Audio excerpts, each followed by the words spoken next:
Dear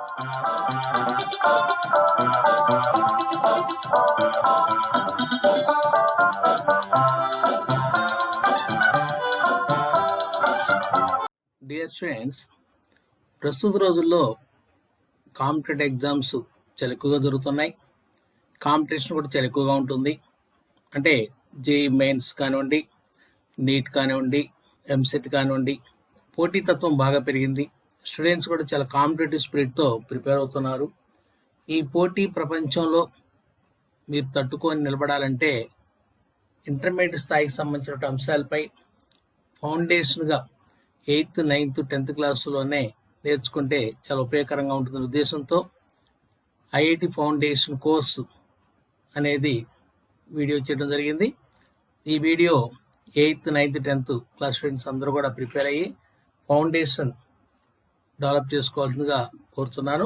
ప్రస్తుతానికి ఈ వీడియోలో యూనిట్స్ అండ్ డైమెన్షన్స్ అనే చాప్టర్ పై పార్ట్ 1 వీడియోగా మీ ముందుకు తీసుకొస్తున్నాను. దీని అందరూ శ్రద్ధగా విని తప్పనిసరిగా ప్రాక్టీస్ చేసుకొని ఫిజిక్స్లో మంచి ఫౌండేషన్ డెవలప్ చేసుకుంటారని ఆశిస్తున్నాను. ఇప్పుడు టాపిక్లోకి వెళ్ళినట్టయితే units and dimensions part 1 IIT or NEET foundation course for 8th, 9th and 10th class students. Units and dimensions ఇది హైయర్ క్లాస్లో జరిగే కాంపిటేటివ్ ఎగ్జామ్స్కి చాలా ఉపయోగకరంగా ఉంటుంది. దీనిలో చాలా బేసిక్స్ డెప్త్లోకి వివరించడం జరిగింది. శ్రద్ధగా విని విషయాలు నోట్ చేసుకొని కాంపిటేటివ్ ఎగ్జామ్స్కి ప్రాక్టీస్ అయ్యి సబ్జెక్ట్ మీద మంచి గ్రిప్ తెచ్చుకోవడానికి అవకాశాన్ని కల్పిస్తుంది. So let us see physical quantity. Physical quantity. So what is physical quantity?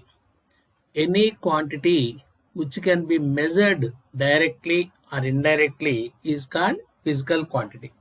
So for example, length, mass, etc. So length we can measure, mass we can measure. So any quantity which can be measured directly or indirectly is called physical quantity. So physical quantities are classified into two types. So they are fundamental quantities, second one derived quantities. Let us see what are fundamental quantities. Fundamental quantities are also called base quantities. Physical quantities which cannot be expressed in terms of any other physical quantities are called fundamental physical quantities. So they are independent. They do not depend on other quantities. So example, length, mass, time, temperature, electric current, etc. So they are independent physical quantities. So these are also called fundamental quantities or base quantities. Second one, derived quantities. So let us see what are derived quantities. Physical quantities which are derived from fundamental quantities are called derived quantities. So these are not independent. They are dependent on fundamental quantities. So for example, area. Area, we can find the area by formula length into breadth. So area is derived by length and breadth. So they are the fundamental quantities. So area depends on fundamental quantities. So it is called derived quantity. Density, mass by volume. So we can derive the density from mass and volume. So that means, so these are dependents on the fundamental quantities. So they are called derived quantities. So in addition to these, there are some other quantities are, so they are called supplementary quantities. So we actually have two types of quantities, fundamental quantities and derived quantities. So in addition to these, there are other quantities known as supplementary quantities. So measurement. Now let us see what is measurement. The measurement of a physical quantity means to express the number of times its standard unit is contained in that physical quantity. So this is the definition of measurement. So every measurement has two parts. First one, number or numerical value. Second one, unit. So for example, the mass of the sugar 5 kilograms. So 5 is the number, kilogram is the unit. Length of the table 100 centimeters. 100 is the number, centimeter is the unit. So every measurement has two parts, number and unit. So the magnitude of a physical quantity denoted by the letter Q. This is expressed by the number and unit. So we can write Q is equal to NU. N means number, U means unit. So for example, 20 kilogram rice. 20 number, kilogram, unit. So quantity expressed so by using N and U, that is the Q is equal to NU.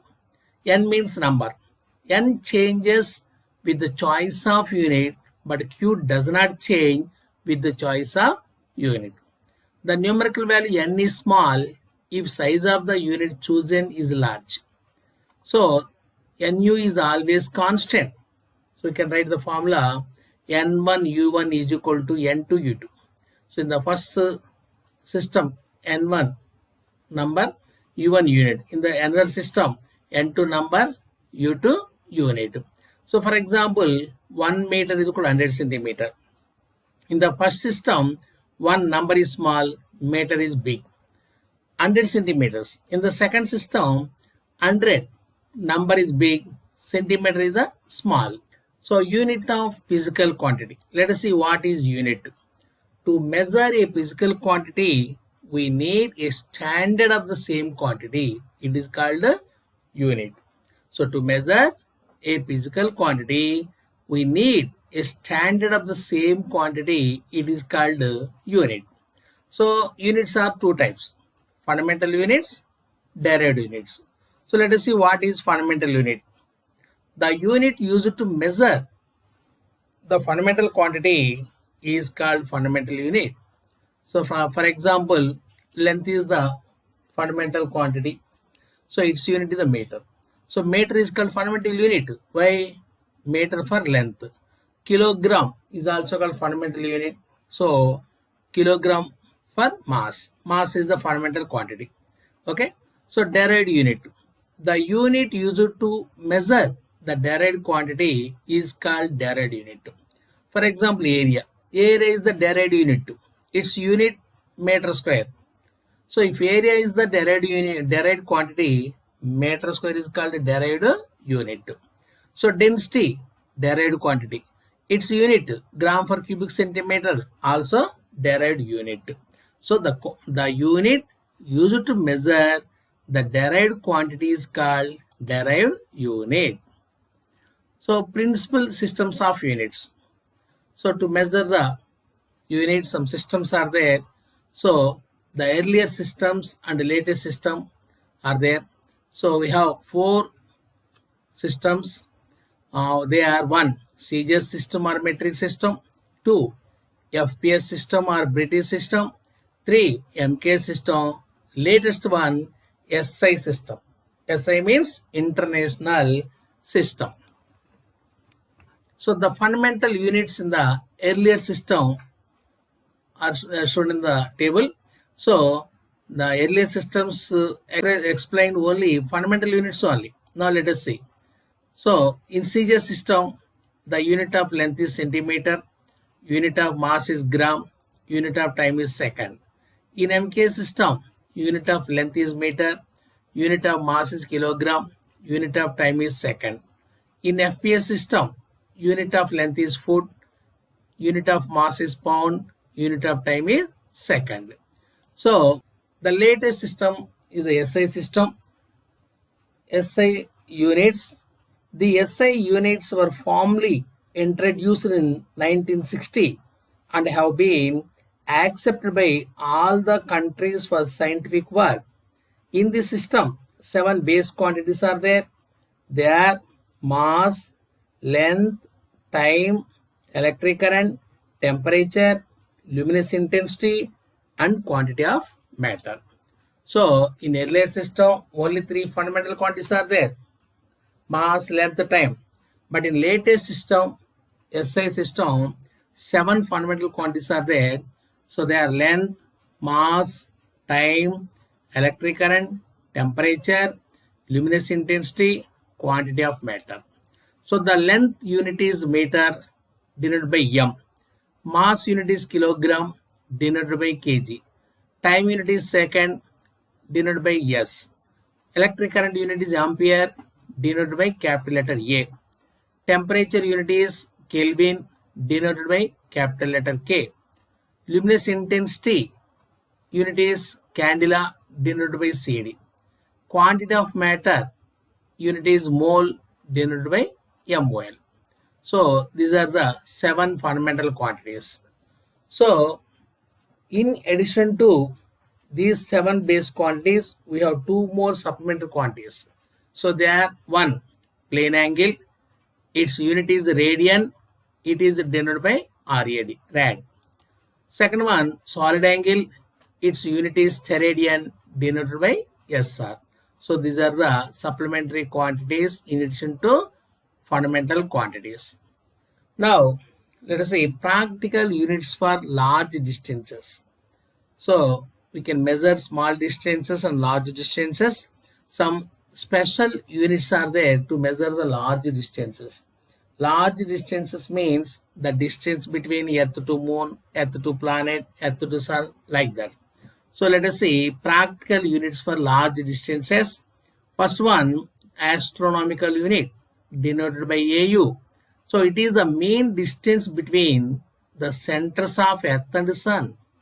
So 1 astronomical unit is equal to 1.496 into 10 to the power of 11 meter, approximately 1.5 into 10 to the power of 11 meter. So generally this AU used to measure the large distances like distance between Earth to Sun, Earth to planets, etc. The second one is light year, denoted by LY. It is the distance traveled by light in vacuum in 1 year. So the distance covered by the light in 1 year is called light year. So what is the distance traveled by the light in 1 year? So that is 9.36 into 10 to the power of 15 meter. So it is obtained from this product. So velocity of light in vacuum 3 into 10 power 8 meters. 1 day 24 hours. 1 hour has 60 minutes. 1 minute has 60 seconds. 1 year has 365 days. So when you find this product, that is equals to 9.46 into 10 to the power of 15 meter. So 1 light year is equal to 9.46 into 10 to the power of 15 meter. So another one, parsec, parallactic second. So it is a unit for the distance only, not time. Due to there is a second word, but it is actually unit for the distance only. 1 parsec is equal to 3.08 into 10 to the power of 16 meter. So similarly, we have some practical units to measure the small distances. So they are 1 micron. 1 micron. It is denoted by the letter mu m, micron symbol. So 1 micron is equal to 10 to the power of minus 6 meter. 10 to the power of minus 6 meter distance is called 1 micron. 1 nanometer, denoted by nm, its value 10 to the power of minus 9 meter, nanometer. 1 angstrom unit or 1 angstrom. So its value 10 to the power of minus 10 meter or 10 to the power of minus 8 centimeter or 10 to the power of minus 10 meter. 1 Fermi, it is denoted by the FM. So its value 10 to the power of minus 15 meter. 1 Fermi is equal to 10 to the power of minus 15 meter. Okay. So these are some basics in this chapter. So I will explain remaining topics also. So thank you one and all. Please do like, share this video and subscribe to our channel.